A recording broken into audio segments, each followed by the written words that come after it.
వచ్చిన దగ్గర నుంచి ఎంత చెప్పినా మా మాట తింటలేదురా.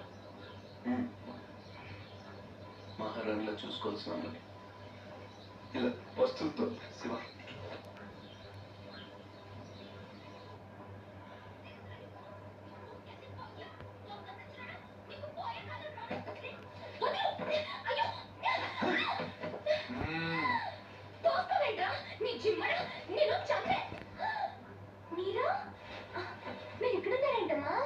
నా సంగతి సరే గాని నువ్వు ఇక్కడికి వచ్చావేంటి?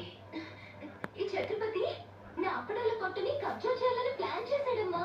నేను ఒప్పుకోలేదని ఈడ్చుకొచ్చి 3 రోజుల నుంచి తిండి లేకుండా చేశాడమ్మా. ఆకలి. అయ్యో పాపం, అన్నీ ఇక్కడే ఉన్నాయి, తినమ్మా. అమ్మో, వీళ్ళని నమ్మడానికి లేదమ్మా. చస్తే ఓ గొడవ వదిలిపోతుందని వాటిలో విషయం కలిపి ఉంటారు. వాళ్ళేం కలపలేదమ్మా, తిను. నేను తిన్ను. నీదంతా పిచ్చి అనుమానం. నేను తిని చూపిస్తాను చూడు.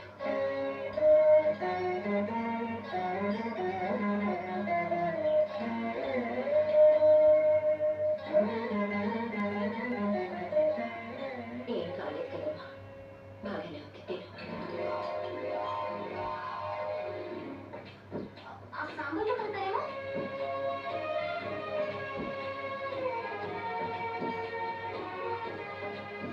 గోంగూర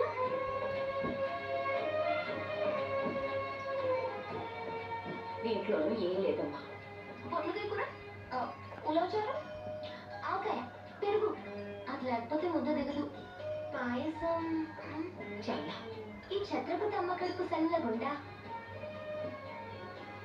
శత్రువైనా ఏం భోజనం పెట్టాడమ్మా. నీ మాటల్లో పడి నేను కడుపు నిండా తినేశాను.